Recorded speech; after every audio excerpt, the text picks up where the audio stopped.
Estamos nun novo episodio do noso podcast dedicado ás velas furtivas, esas mulleres terrenais e excepcionais as que admiramos, e hoxe temos o enorme privilexio de contar coa grandísima María Meijide. Bos días, moitas gracias por este convite, por estes piropos, a ver se estou á altura nesta conversa.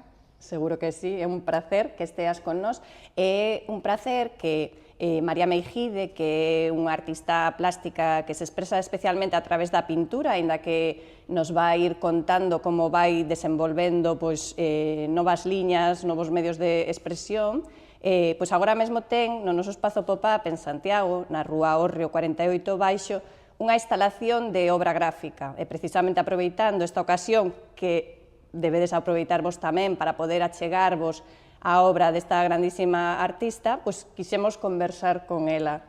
A min hoxe gustaríame empezar un pouco polo final. Polo final? Sí. A ver. Eu teño a sensación, este dato non o coñezo, de que María Meijide sempre apuntou maneiras artísticas. O sea, como que desde nena xa tiña uns talentos aí especiais. Non sei se neso me equivoco, pero empezaría preguntándoche que sería María Meijide se non fose artista? Por eso dis polo final, non? Digo polo final, pero despois vai a nenez. Pois a verdade é que non o sei. Eu comecei tamén a estudar filosofía. Gústame moito, quero dicir, aínda agora non acabei finalmente a carreira, porque despois entrei tamén en Belas Artes e tentei compaxinalas, pero non puiden porque era complicado cando marchei a estudiar a Andalucía. Desde aquí Galicia era máis fácil, pero ali en Andalucía, en Sevilla, pedíanme tamén alemán na UNED, bueno, foi complicado e non continuei. Así que penso que igual tiraría cara a carreira de filosofía, pero, bueno, realmente non está moi alonxado das artes, o sea que non sei se estou respondendo ben a túa pregunta. Son unha persona curiosa, creo que se a vida me tivera levado por outro lado, pois, vamos, non sei, na miña familia, por exemplo, hai médicos. A verdade é que non o sei, non penso, son unha persona igual arraigada no presente, non penso tanto no que puidera ter sido, porque supoño que estou máis ou menos contenta co que fago, digo eu. Bueno, eu creo que hai motivos para estalo. No teu caso, que sería, Xema? Pois mira, eu creo que sería, por exemplo, eu podería ser escritora. Bueno, é algo... E aínda podes. E aínda podo, é algo que teño aí para desenvolver. E logo tamén teño aí un pouco unha vena política, tamén, de servizo. Sí. Vale, a min a política tamén me gusta, quero dicir, non me gusta, pero o traballo político, digamos, o talento político, quero dicir, a cuestión da relación coa xente, despois realmente non me gustan as corporacións de partidos e son unha persona bastante escéptica. Pero esa parte tamén, digamos, a dimensión social, de trato social, sí que me gusta moito.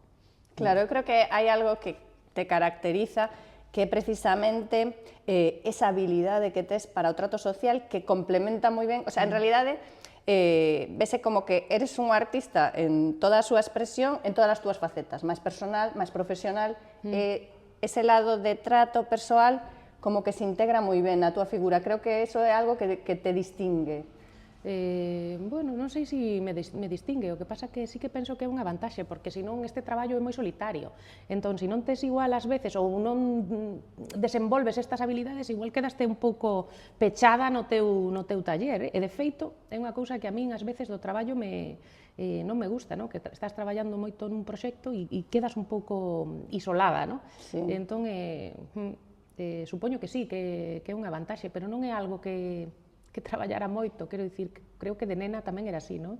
Miña nai, por exemplo, sempre di que preocupábase moito de que fose con calquera, porque non, de repente aparecía, presentáballe alguén, quero dicir, era unha nena, e ela estaba preocupada, dicendo, Dios mío, non, fíase de calquera, entra en calquera sitio, bueno, pois non...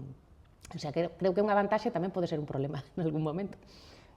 Eu, cando che decía que cría que xa desde nena apuntabas maneiras, sempre teño en mente unha foto túa de nena con unhas pinzas. Xa. Contanos un pouco da historia desta foto. Pero, sabes que pasa? Que eu non me lembro moito, porque creo que teño menos de 5 anos, non? Entón, non me lembro moito, pero eu crecín na Terra Chá os meus primeiros anos de vida, porque meu pai era un médico de pueblo, médico de familia, e foi destinado alí. Entón, creo que, bueno, teño recordos, pero máis sensoriais daquela época, non?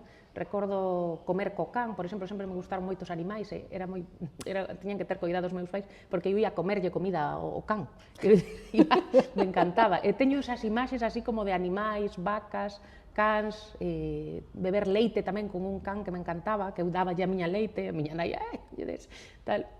E supoño que sí, que era unha nena curiosa, e isto das pinzas, pois debín comezar a poñer unha, non sei como foi, despois pois me sacaron a foto porque lles faría gracia. E a verdade é que é moi divertida, se te fixas ben na foto, eu estou bastante enfadada, quero dicir, estou a punto de ter unha rabieta, que bueno, eso é algo que para mal tamén me caracteriza, quero dicir que ás veces teño mal pronto, é algo que me gustaría corrixir, pero bueno, de momento aínda non o conseguín.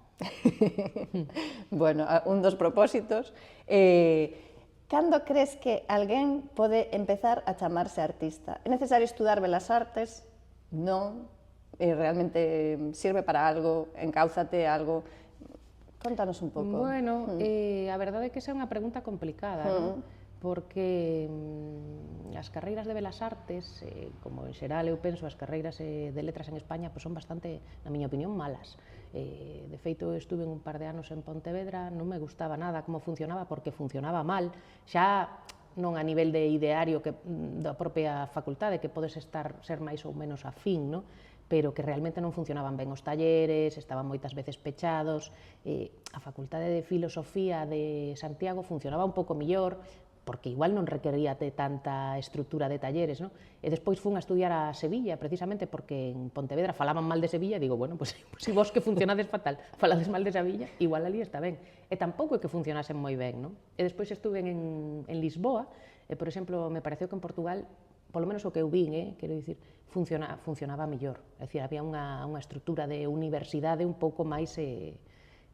bueno, un pouco millor, non sei, igual é porque é un país pequeno, ou igual é porque estiven en Lisboa e tiven sorte, non o sei. Entón, que as facultades axudan, bueno, quero dicir, igual un é artista a pesar das universidades, non? Quero dicir, pode un encontrar o seu camiño a través da universidade, claro que despois está ben, porque despois tes un título, tes posibilidades de alguna maneira de conexión coa túa xeración, claro que sí, que se lle pode sacar partido. Igual esa idea de que a universidade vai te ensinar moito, bueno, igual é unha cousa un pouco idealista que eu tiña aos 18 anos, non? Eso, dende logo, penso que non. Con respecto á palabra artista,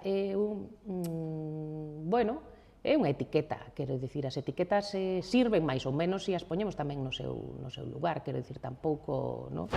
É verdade que houve un tempo en que estaba un pouco denostada, non? Eu, de feito, poño a veces nas descripcións do meu perfil, así un pouco de broma, poño artistilla, non? Que é verdade que a min non me interesa moito a solemnidade dos grandes nomes, non?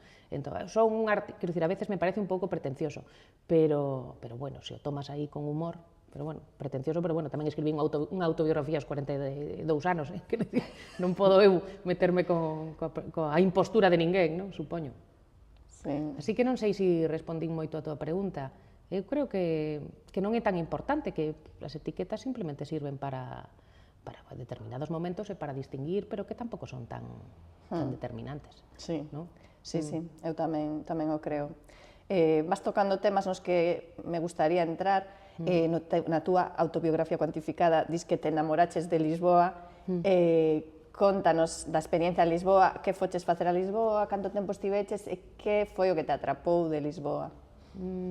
Pois, fíjate que eu supoño que non sabía que existía unha capital coa que me sentía tan conectada, quero dicir, claro que teño viaxado antes de ir a Lisboa, creo que a Lisboa fun pois igual no 2007 ou 2008 por primeira vez, quero dicir que xa tiña 20 e pico, igual non 30, pero xa case, quero dicir que xa era bastante adulta, de alguna maneira, esa conexión que hai de Galicia a Portugal, eu nunca vivirá, quero dicir, sabe que sí, un escoita falar e tal, pero realmente, bueno, sentín que decía, carai, pero igual esta é moito a nosa capital, non?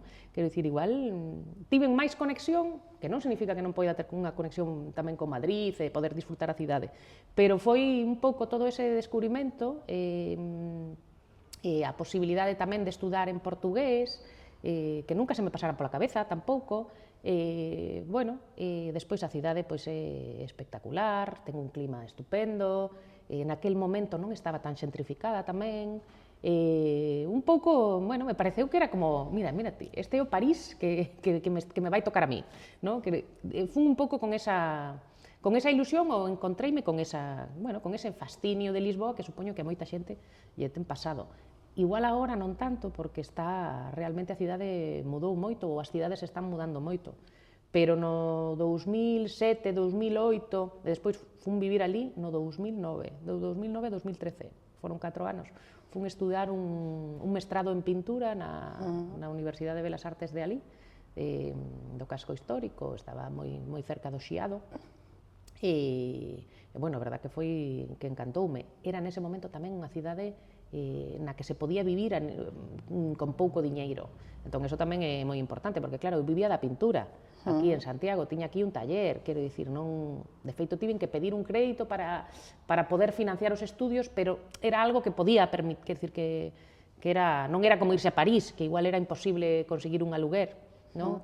Igual en aquel momento en Lisboa pagaba o mesmo por un piso en Lisboa que en Santiago. E ti vas recollendo todas as túas vivencias a través da pintura.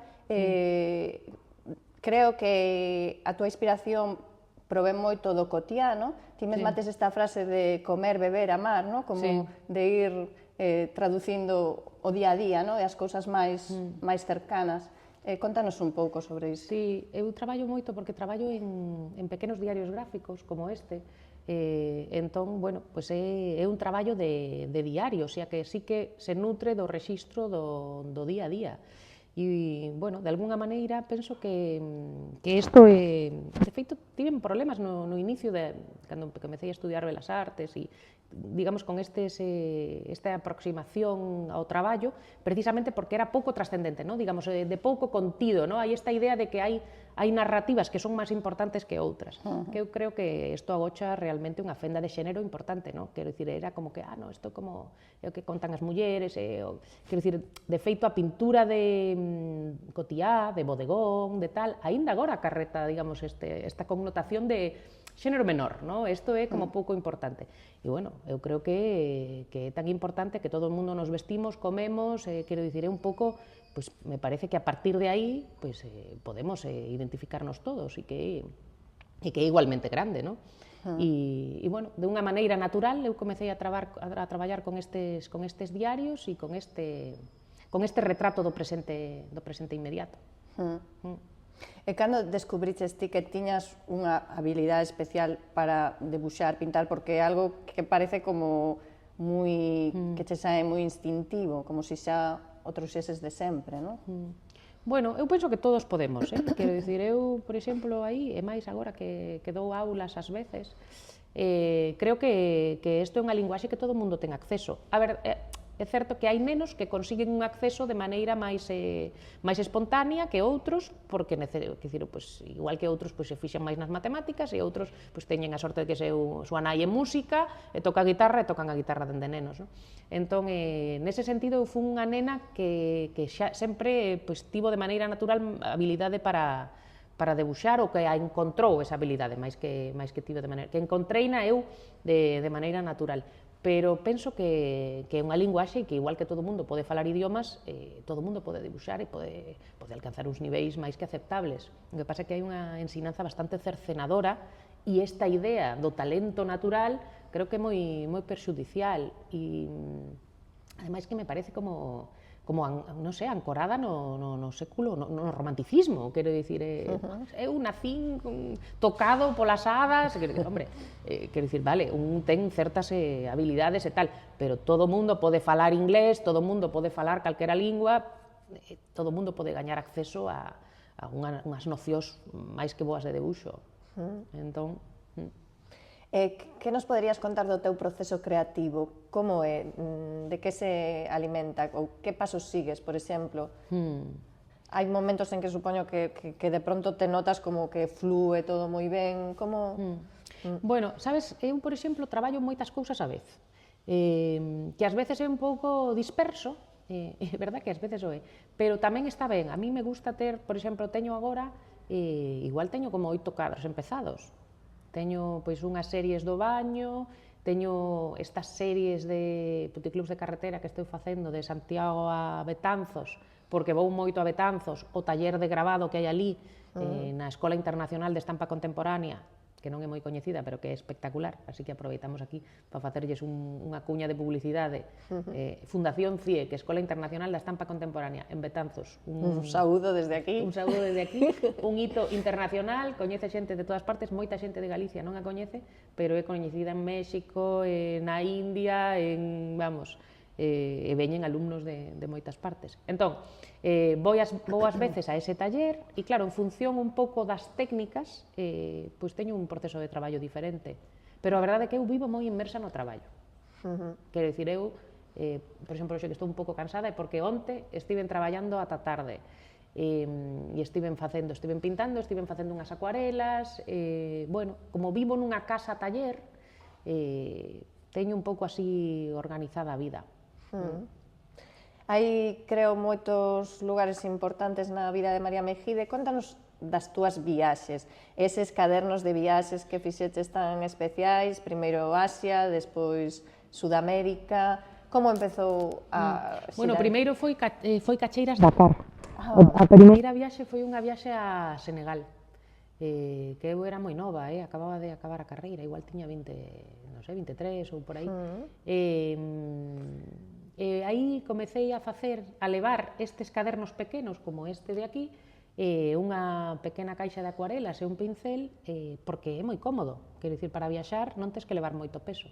Entón, un pouco comecei a facer pois diario de viaxe. Despois, a seguinte viaxe longa foi de Ushuaia a La Quiaca, que eso foi en 2007, deronme unha bolsa tamén de viaxes a México. Bueno, de alguna maneira foise desenvolvendo un proxecto de traballo en cadernos. Eu pensei, bueno, pois teño que facer un por cada continente. Era un pouco o plan. De feito, agora teño editados os de Kuala Lumpur a Beijing, que foi unha viaxe posterior de 6 meses, de Malasia a China, foi espectacular. A verdade é que sempre vou a sitios onde fai calor, porque para facer caderno de viaxe tes que estar en sitios onde se seque a acuarela.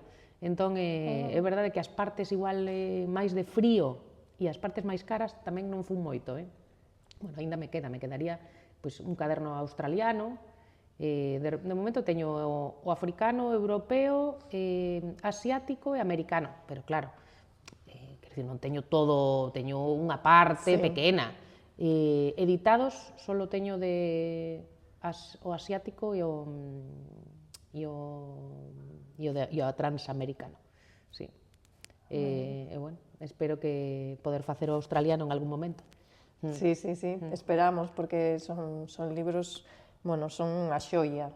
Despois, o feito de editalos era unha maneira tamén, porque hai, digamos, un circuito de coleccionismo, que eu teño vendido algúns cadernos orixinais, pero claro, deixas o caderno, digamos, encapsulado na colección de alguén, que está ben, porque igual está moi ben pagado, pero eu quería editar e ver a posibilidade tamén de que o libro tivera máis recorrido. Entón, fixen estas edicións moi coidadas, que teñen moito sabor do original, creo, ou polo menos tentan ser casi facsímil, aínda que, bueno, sempre é edición e non se pode, un pouco para poder vendelos e tamén pensando, bueno, si nin sequera eu podo comprar o meu libro, que é isto? Quero dicir, teño que poder editar un libro que sexa máis todos os públicos. E, de feito, a primeira edición que fixen tivo moito éxito, porque esgotouse. O sea, fixen 600 e esgotouse. E deste fixen máis, e bueno, aínda me quedará menos da mitade, pero aínda teño. Aquí está esta xoia de Ushuaia, a La Quiaca. Sí, con algo de México, porque despois na fronteira recibín unha bolsa a México, entón ten, digamos, o final do libro en México. Que maravilla, que preciosidade. Ademais, como misturando apuntes... Sí, porque é un diario, entón eu teño que coller un autobús e non sei que, pois aí está apuntado. E despois estes cadernos, que é como un mini estudio portátil que levas contigo, sirven para traballar ideas que despois pasan a grabado. Claro, ¿no? claro. Como, por exemplo, neste cadro que vemos aquí, que é o Templo de Zeus, que é un augaforte estampado sobre papel mingeishi xaponés e a súa vez en chinécole sobre un papel de grabado. E entón, isto sale directamente dunha peciña de caderno que fixen cando tiña 43 anos, que fun cumplir os meus 43 anos a Atenas, así como autorregalo, Que ben. cando acabou o COVID. Que O sea, máis ou menos, si hai 4 anos. Sí, 3, teño 46. Sí. E bueno, non sei que máis contar dos cadernos ou... Pois mira, poderías compartir algunha aventura emocionante en algún país? Na túa autobiografía hai así un episodio de medo. Que outra anécdota nos poderías compartir, así que nos faga vivir un pouco máis contigo tamén esa experiencia? Bueno, a min o país que máis me chamou a atención foi Birmania, Myanmar, chámase, de eses asiáticos, de esa viaxe asiática, porque me pareceu, bueno, como se non chega, o capitalismo parece que non chegou ali, quero dicir que sí, supoño, pero, bueno, non había pantalón vaqueiro, casi, no? Entón, chamoume moita atención a estructura todavía tribal que había nas cidades, por exemplo. A xente vai pintada de amarelo polas rúas, un pouco para protección do sol e bueno, me pareceu un país bueno, moi alonxado do que eu vira nunca, no?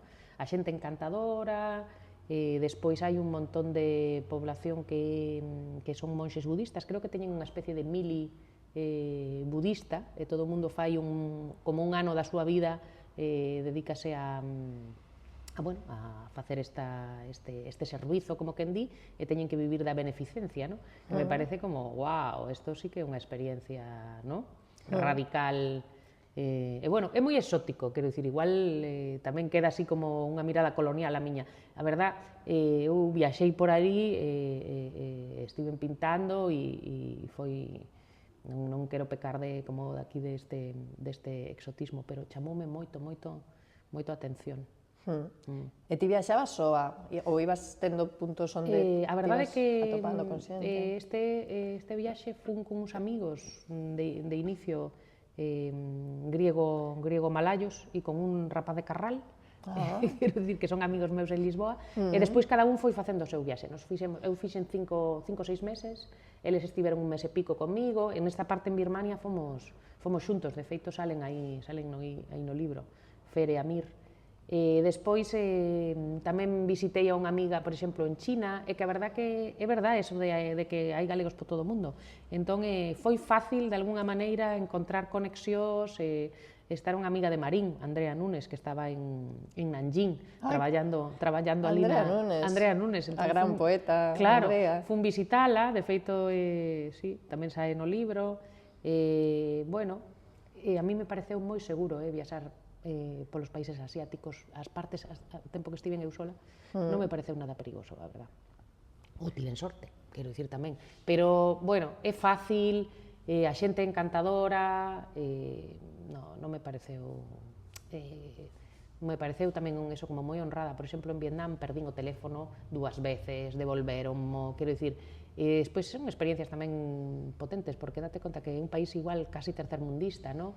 E a min me gustoume moito Vietnam, que a xente me parecía aí como que, aparte que gañaronlle a guerra a todo o mundo, no? Gañaronlle os franceses, os americanos, os tipos teñen aí este orgullo de, bueno, seremos un país aí pequeno e tal, pero non sei, me gustoume moito. E hai como unha idea creo, ou polo menos eu percibín, da honradez, de que quero dicir, que non se rouba, que nos perdemos, non? Quero dicir que igual aquí había isto tamén hai 40, 50 anos, que podías deixar a bicicleta sen atar ou, non? Nese sentido, sí. Bueno, o feito de viaxar sempre te fai volver tamén o teu, non? De comparar, aínda que non... Sí. Por exemplo, o idioma portugués, tamén o ves moito por Asia, non?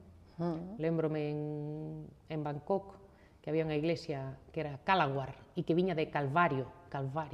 E despois tamén estiven en Malaca, por exemplo, que é en Malasia, un sitio onde falan portugués. E entón estiven falando cunha xente dese barrio, o barrio de Malaca, eran descendentes de portugueses dende 1500, dende Alfonso de Albuquerque, non sei.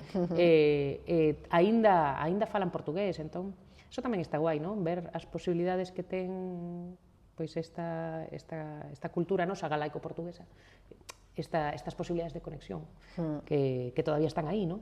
Sí, están aí, sí. Sí, que é algo moi a pôr en valor, ¿no? Que moitas veces nos olvidamos. Nos olvidamos, pero de repente estás aí, estás casi en China falando portugués e dices, wow, ¿no? E te entendes perfectamente, sí, esta xente sabían perfectamente onde estaba Galicia, o sea que, claro, wow. Sí. María Meijide parece unha persoa moi independente, coas cousas moi claras. A que se apega María? Non sou ni tan independente, bueno, independente pode ser, pero as cousas claras non sei se as teño, a que me apego? Bueno, pois non sabería que dicirte, a ver, son unha familia monoparental, non, unha monofamilia, non, como lle chaman agora, de unipersonal, a ver, vamos a reformular esta pregunta de outra maneira. Os teus cadros? Non te creas, eu son unha persona pouco apegada. Igual, de feito, tento practicar o desapego. Claro. A ver, eu teño cousas innegociables, non? Como, digamos que andaría máis por aí. Por exemplo, tento ter pois un territorio de independencia e de liberdade na miña vida que é, entonces, que é moi innegociable.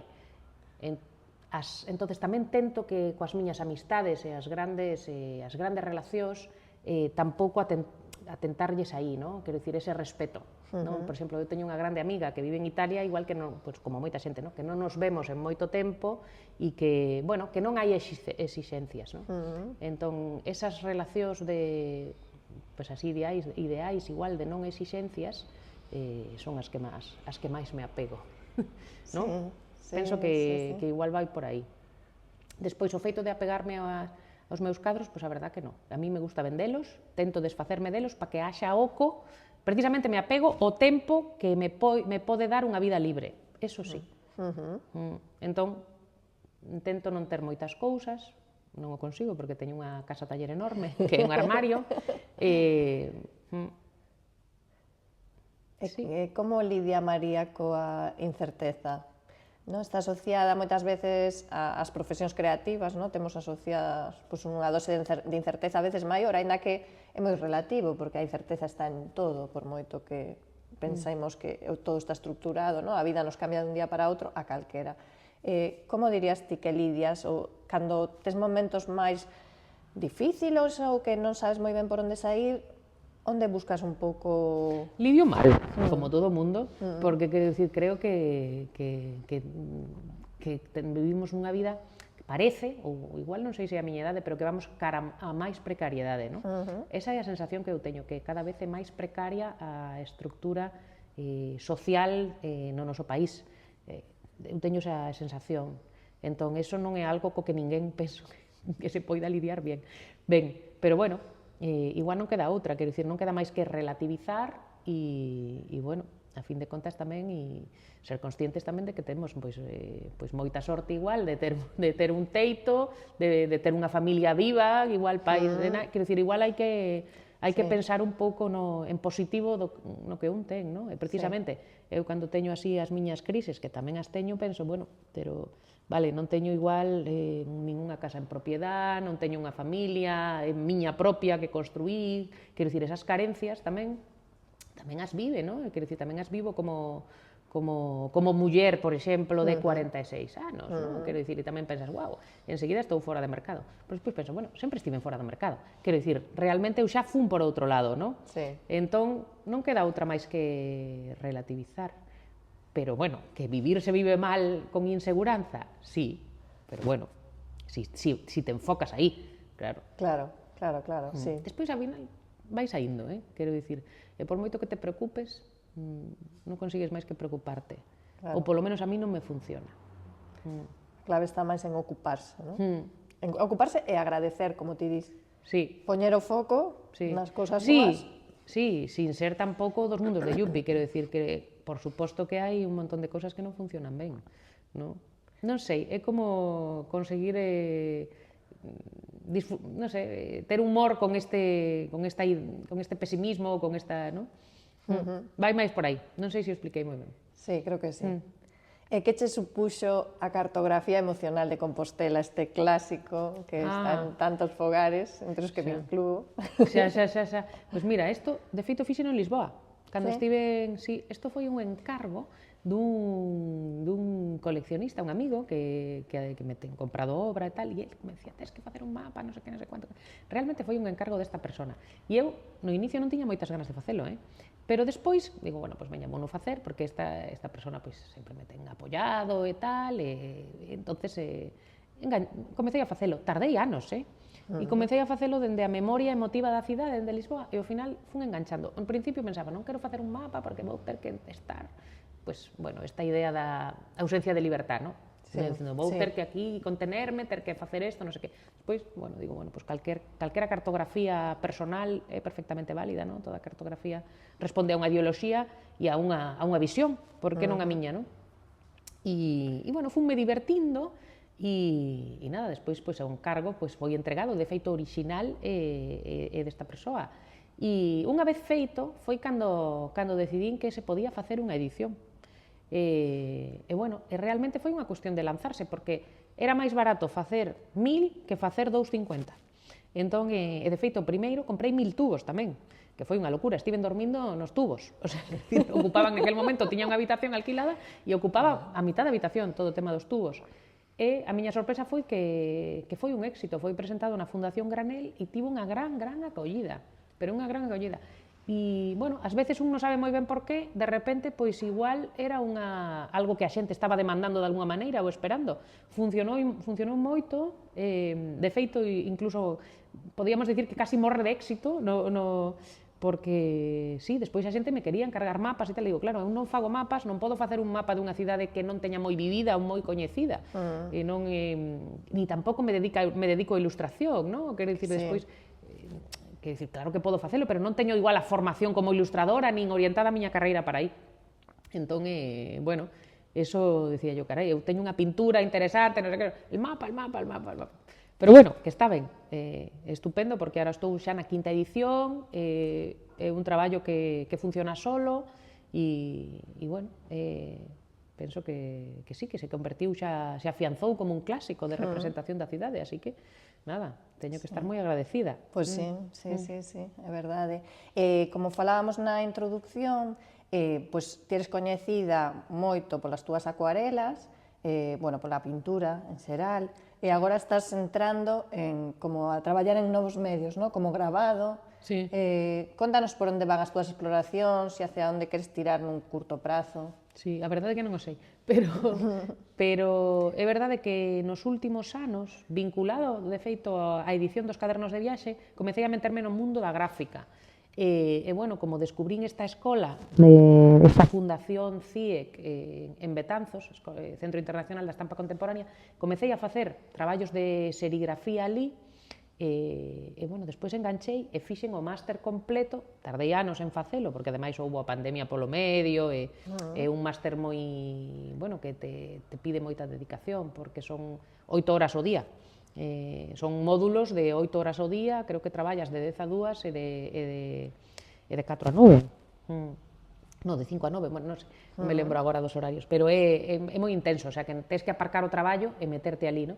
Entón, fun facendo os diferentes módulos deste máster de grabado, que son diferentes técnicas, serigrafía, xilografía en madeira, litografía en pedra, serigrafía con seda, calcografía en metal, bueno, e de alguna maneira, a partir dos apuntes, bueno, da miña pintura fui trasladando esta visión do presente inmediato ao grabado para poder reproducir obra en papel e de feito é o que traemos aquí a esta expo, que se chama Culo veo, culo quiero, e que de alguna maneira tamén entronca co texto, con estas publicacións que traballan a mesma voz narrativa do presente e sempre con un pouco de humor, como nos títulos, Todo sobre mi madre, por exemplo, que é unha xilografía sobre a miña nai, Sábado tarde me enjabono. Creo que hai unha cousa así que, bueno, alegre ou que pretende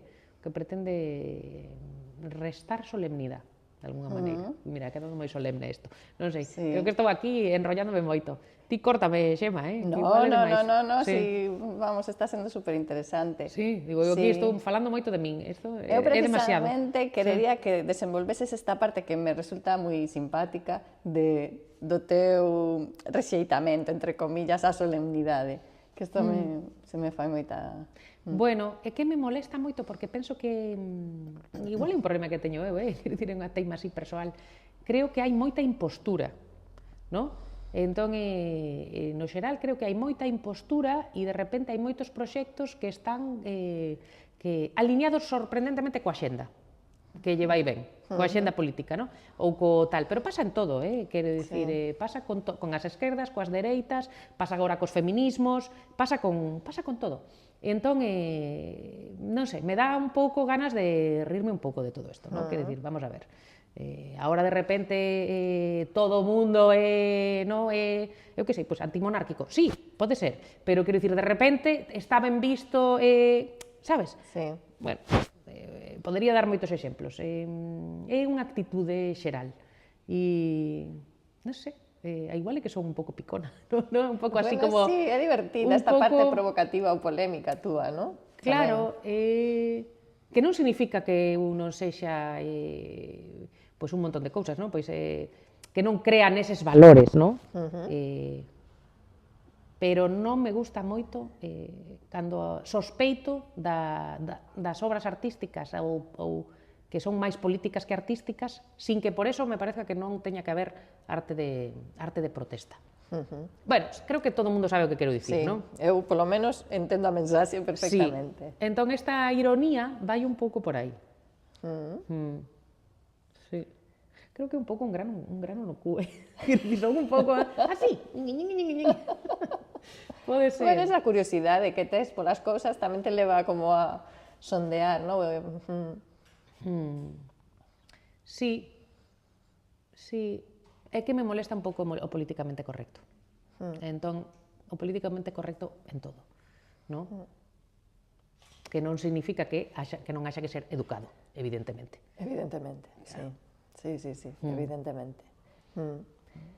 Eu creo que... E iso velo moito tamén cando traballas con institucións, é a maneira, digamos, que as institucións despois sacan rédito do traballo, non? Entón, creo que non é inocuo, quero dicir, se nós non facemos as cousas dunha maneira un pouco honesta, non? Pois, bueno, somos lo que somos, non? Quero dicir, eu, por exemplo, pois pinto moitas veces pois o meu interior que ten unha mesiña de Ikea, ten un tal, e bueno, e é o que hai. Quero dicir, e represento pois este presente meu. Non me podo inventar agora un pasado pois rural que non teño, aínda que, sabes? Ou eu que sei, ou pois unha grande familia pois de figuras, pois igual non. Quero dicir, a xente é o que é, non? Que non significa que se ti o tes, pois perfecto, pero igual, non? Non sei. Sí. Que a partir do pequeno e do que nós somos, co que temos, pois igual é igual de interesante. Sí. É unha reflexión bonita esta. Sí, non sei eu. Sí. E aquí creo que podemos enlazar coa túa obra escrita, autobiografía cuantificada, porque aquí te levas, bueno, por un lado, a túa habilidade para escribir, que tes un ritmo que a mí me cautiva completamente. Sí, ai, gracias. Sí. Porque a mí me parece que ás veces podo ser un pouco pesada, un pouco como... A mí encántame ese ritmo, esa asilidade, ese contar as cousas pues, con certo desprendimento, como, bueno, dá igual o que pensen os demais, non? E logo tes ese punto de ironía de comparar, bueno, de levar un paralelismo con un libro de autoaxuda, non?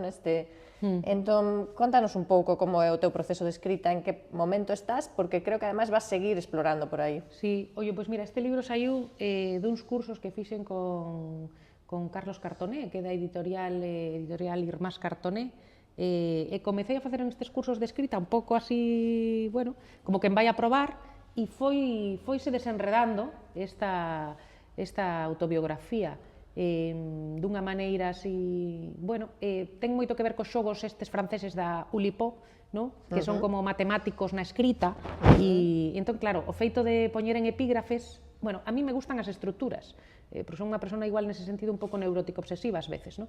Entón, tamén me pasa coa pintura, co grabado, co tal, me gusta de repente pois un patrón, no?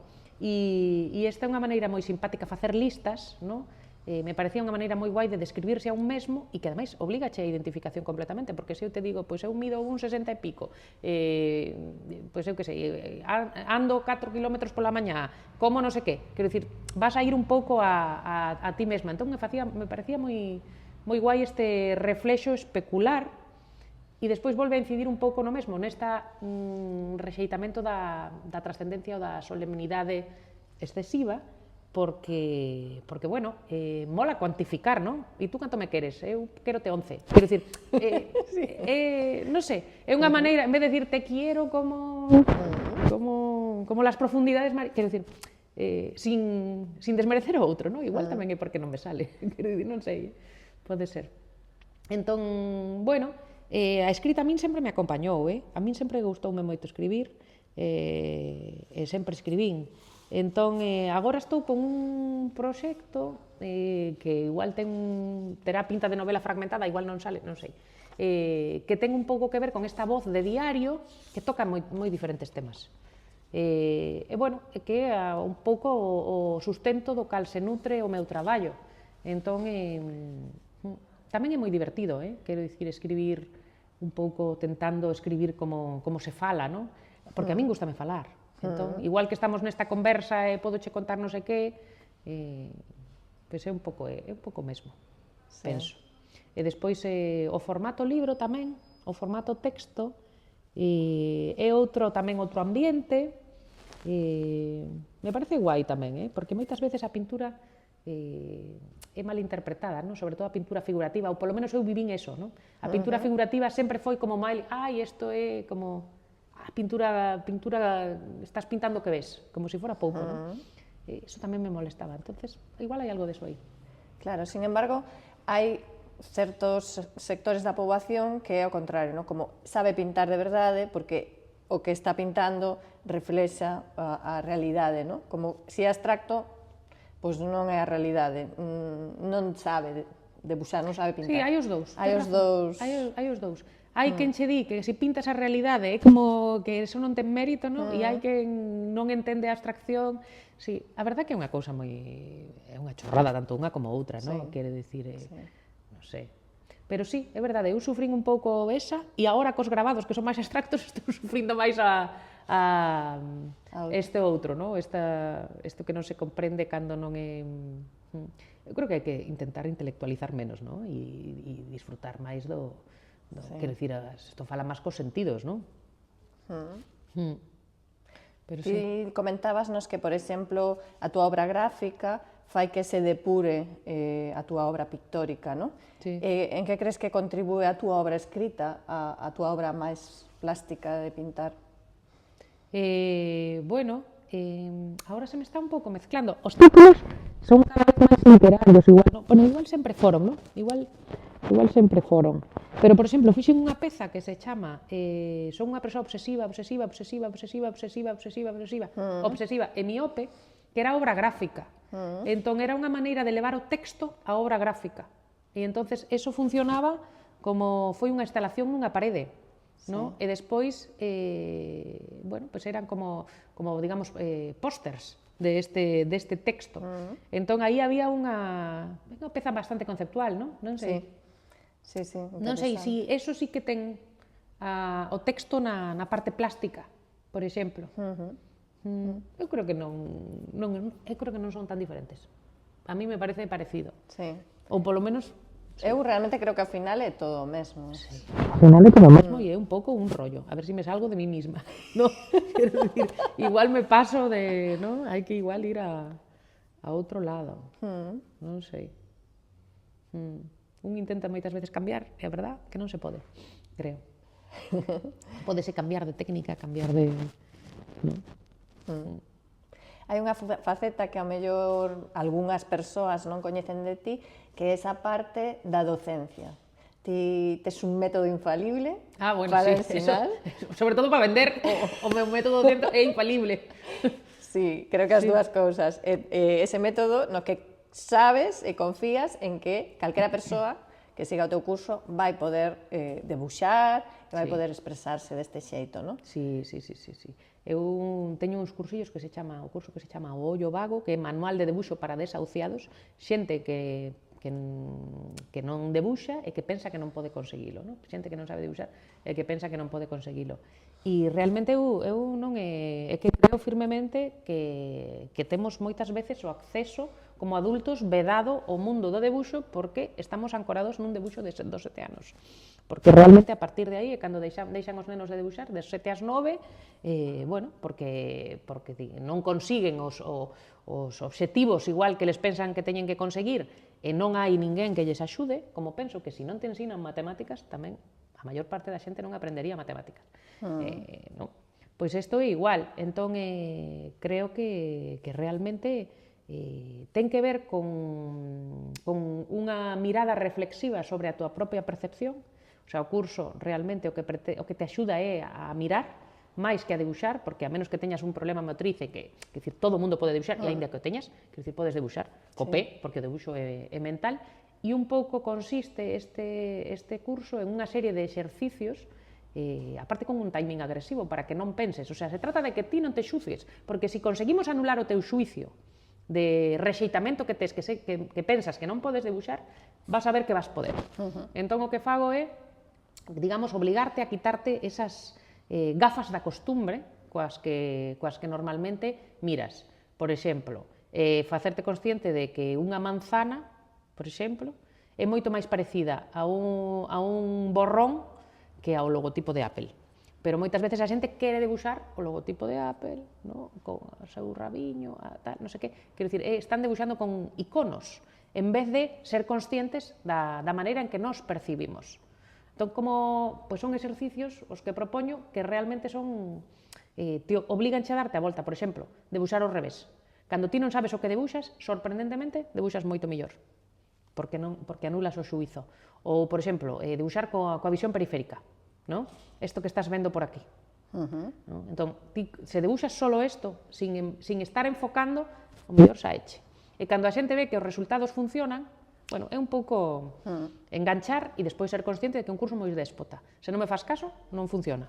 Quero dicir, tes que realmente deixarte, e son unha batería de exercicios de desbloqueo. Funciona moi ben.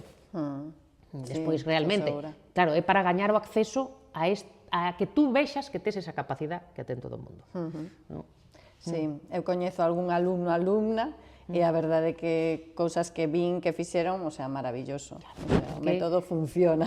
Sí, pero bueno, é un método, calquera profesor de debuxo un pouco bo, quero dicir, un pouco vai a eso, non? E bueno, eu teño estes que son así en cápsulas, como quen di, son igual 12 horas de curso, en 2 días ou así, un pouco, pois eso, para desbloquear, e porque, bueno, como todos os docentes, ¿no? Este é o curso que a mí me gustaría ter recibido, ¿no? Entón, vai por aí. Agora quero facer outro tamén de cor, que levo tempo pensando en como afrontalo, porque eu traballo coa cor dunha maneira moi intuitiva, pero bueno, e ademais é que despois é un placer, porque hai moita xente adulta que lle encantaría debuxar. Quero dicir, tes moita xente, ¿no? Sí, moita xente. Moita xente, a todo mundo lle gusta, é como cantar, a que non lle gusta cantar? Quero dicir, é moi raro, non? Sí, a mí hai moita xente que me di, bueno, eu cando poida vou dedicarme a debuxar, Claro, teñen aí esta cousa frustrada dende nenos. Sí, exacto. Entón eu convido a todo o mundo que cando se convoquen, que se apunten. Moi ben, sí. Convidadas e convidados desde aquí. Como ven, María, o mundo da arte en Galicia? Fatal. Bueno, non é que vexa fatal, que hai moito talento, non? Pero eu creo que non temos unhas boas estruturas ni un bo funcionamento a nivel de estruturas e de institucións. Hai pouco que hai, que non é por desmerecer o que hai, pero non é suficiente, dende logo. Quero dicir, creo que vivimos bueno, a maior parte dos artistas en Galicia viven na precariedade, no? E as alternativas que teñen é a docencia, no? Tampouco é que haxa un grande tecido de galerías, tampouco, de feito, creo que moitas tiveron que pechar no 2009, no? Na crisis do 2009. Creo que todavía non se alcanzou un modelo un pouco sostible e que todavía vivimos das herdanzas caciquís, das estruturas bueno, museísticas que realmente pois non está posto suficiente en valor non está profesionalizada. Quer dizer, non é unha profesión todavía, quero dicir, por exemplo, eu estuve na Asociación de Artistas de Galicia, que a colectiva fixeron os da organización un simposio e viñan uns artistas suizos. Nos levan 125 anos de vantaxe os suizos. Por exemplo, en Suiza tes un canon que se ti eres convidado por unha institución a expoñer, páganche por canon. Quero dicir, calquera concello, calquera tal, ten, digamos, a obriga de pagarte. Igual que lle pagas ao electricista, que lle pagas... Quero dicir, hai unha noción de profesión que aquí, de feito, estáse pelexando agora o Estatuto do Artista. Creo que non está aprobado de todo aínda, non? Pero ata hai pouco éramos toreros, con toreros e cabareteras non sei como era, toreros, artistas do espectáculo, quer dizer, non había ni siquiera para artistas plásticos, o epígrafe. Entón, imagínate como vai estar. E en Galicia, pois igual, quer dizer, non está mellor que en outros lados a nivel nacional. Tamén é certo que en Portugal tampouco está mellor, polo menos, o que eu sei. A que sí penso que está mellor é en Francia, polo que eu sei, en Suíza, de logo, bastante mellor. En Francia, por exemplo, teñen unha estrutura máis consolidada, bueno, aquí en Galicia é pequeno, hai recursos, pero están, na miña opinión, moito máis orientados culturalmente, en cultura, ao turismo, isto que chaman agora as industrias culturais, bueno, tes o exemplo, por exemplo, da Fundación CIEC en Betanzos, non? Quero dicir que tes grande riqueza patrimonial e acervo que non está suficientemente, o sea, non está posto en valor. Que igual ni siquiera saben que existe, quero dicir, entón, claro, vivimos nesa tradición, como quen di. Eu que son un artista en media carreira, pois, claro, eu teño que marchar, claramente. Penso, sí. Ou conseguir os contactos fora, ou, quero dicir, bueno, non hai ningunha vida ideal, evidentemente, quero dicir, sempre vai haber problemas, pero, bueno, aquí hai cosas que creo que son mellorables e que esperemos que vayan cara ali. E como se consigue, porque eu sei que ti o estás conseguindo ir entrando, noutros territorios coa túa obra? Pois non o sei, quero dicir... É un pouco un proceso natural, en parte. Natural, e aparte que non hai guía, quero dicir, eu que sei, por exemplo, agora, que entrei un pouco no mundo da gráfica, pois, por exemplo, sei que hai esta feira en Bilbao, importante, que é o FIC Bilbao, fui convidada o ano pasado, bueno, é un pouco así. Pero é todo moi casual, porque date conta que, por exemplo, agora neste momento non traballo con ningunha galería en Santiago. Tamén penso que igual non queren traballar comigo, porque son unha figura que fai os seus eventos, e isto é moi pequeno. Non o sei, espero que se algunha galería ve isto, que cambien de opinión e que traballen comigo. Pero claro, digamos que a porcentaxe que levan as galerías normalmente é o 50%. Entón, se ti fas as ventas sen unha galería, pois igual elas resíntense, non? Pero non hai pan para todos, quero dicir, isto é pequeno, quero dicir, se tú traballas cunha galería ten que vender o mesmo que ti ou máis, non? Entón, bueno, é unha historia complicada, eu non digo que sexa fácil tampouco para eles, pero, que che ia contar? De algunha galería máis ou algo? Non me acordo. Pois estábamos vendo como irte expandindo, non? Por exemplo, unha maneira moi casual. Eu, como teño unha casa taller moi chula, moitas veces comparto con outros artistas. E o ano pasado, ou hai ano e medio, veu un artista francés e estuvo un tempo na miña casa mentras eu estaba en Málaga nunha residencia artística. En Rara Residencia, que é un sitio chulísimo, por certo. Tamén autoxestionado por uns artistas, e, bueno, sempre un pouco nesta onda.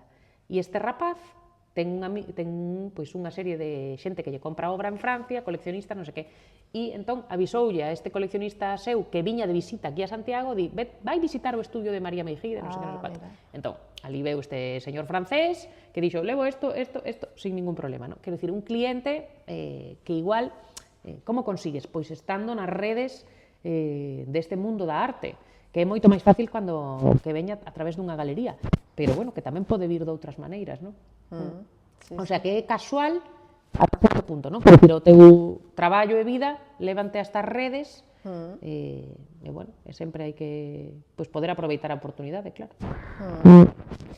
Para ir rematando xa, unha frase, un libro que nos puideses compartir que a ti che diga moito no día a día ou que teñas aí moi presente? A ver,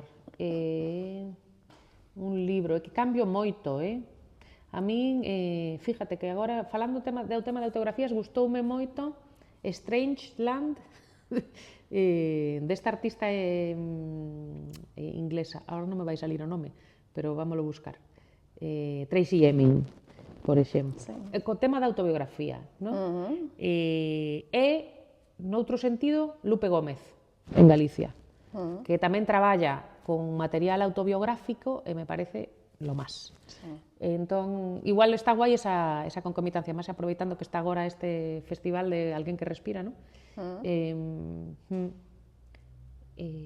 Non sei que máis. Estou lendo moito agora a Mariana Enríquez, que escribe sobre terror, que non é un xénero que non me interesa nada, pero ela escribe tan ben que me encanta.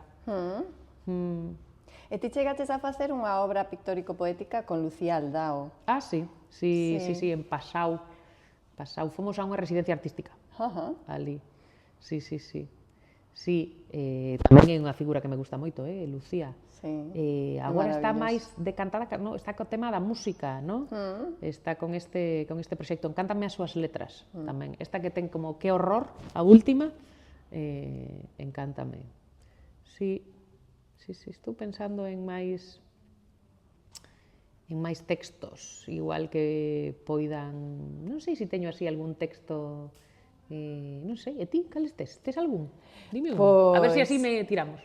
Vamos a ver, eu, por exemplo, teño unha predilección especial pola poeta Miriam Reyes. Ai, non a coñezo, non a teño lida. O sea, sóname, Sí. Te tengo todo marcado como un yacimiento astrológico. Bueno, ela fai performance poética, ¿no? Sí. Recita, o sea, é totalmente embaucadora. A min emocioname moitísimo a súa obra. Entón, quedánseme moito, por exemplo, as súas frases. Eu repito moito frases ao longo do día. Recordo, mira, isto é simpático, eu de pequena estudaba francés con un libro que era Monsieur et Madame Leroux, ¿no? Entón, decíalle Monsieur Leroux a Madame Leroux sempre, je t'aime quand même, ¿no? Como, ámote por riba de todo, o sea, se sacase esa situación. Eu todo o día repetía na miña... Je t'aime quand même, je t'aime quand même. Pois eso pásame moitísimo, que as frases están na miña cabeza, sí, e moitas frases axúdanme moito a construir o día a día. Sí. Bueno, a min, nese sentido, gustame moito Lupe Gómez, non? Por exemplo, ten este de autobiografía, abrín o cuarto prohibido e agora estou dentro. Encántame. E tamén gustame moito, eu leo moita poesía tamén, Ernesto Cardenal, que morreu hai 2 anos, penso, que é un poeta nicaragüense, e ten aí uns epigramas maravillosos, e tamén me encanta como é. Non sei, me enteré de que estabas con outro, ou me enteré de que amabas a outro, de que te habías enamorado de outro, e me fui a escribir este artículo contra el gobierno por el que estoy preso. Gústame moito tamén esta maneira de un pouco o personal e político, non? Unha maneira de leválo para ali. Sí. Non sei, igual non temos así un remate, non se me ocurre... Eu quería preguntarche, que isto sempre o preguntamos, cal é o moble de vela furtiva que máis te gusta? Este, sin duda. A estantería Fara. A estantería me encanta. A estantería Fara. Sí, gústame moito. Ademais, xa me imaginei moitas cousas postas ali. Me parece que tamén ten unha noción de peana, e entón eso gústame moitísimo. Me gusta que é voluptuoso, que é como barroco moderno. Sí, creo que é o que máis me gusta tamén, porque me gusta a liña curva, e además pareceme divertido este mueble. Ten, ¿no?, como esta cousa de montaxe e desmontaxe, porque é modular. Sí, ¿no? exacto. Sí, Son tres creo que dá módulos. con todas as miñas neurosis e obsesión, aí me encanta. É modular, é divertido, sí. É lixeiro, pero é grande. Ten un punto barroco, pero non é recargado. Está moi guai. Ah, que maravilla. Pois xa para terminar, como pode contactar contigo a xente, onde te pode encontrar? Bueno, pois primeiro teñen que vir a ver a exposición aquí Culo veo, culo quiero, exposición pop-up que vai estar en Belafurtiva, Hórreo número 48, unha semana máis, polo menos, e despois eu estou aquí en Santiago, na Praza do Toural 9, na web mariameijide.com, en Instagram @lameiji. Creo que son moi fácil de contactar porque están as miñas direccións na web, e teño un taller que é visitable, e bueno, por vía mail, o mail tamén é moi fácil, soimariameijide@gmail.com, quero dicir, pódeseme contactar facilmente. Moi ben, pois moitísimas gracias, María. Un placer conversar contigo. Un placer tamén. Sí, sempre é un placer así, a túa enerxía. Sí, eu creo que igual falo moi rápido, ¿no? Igual acelero un pouco. Que va, fenomenal. Vale, se non atrasámoslo, o sea, estamos para máis despacio. Fenomenal, moitas grazas. Nada, grazas a vos. Un placer.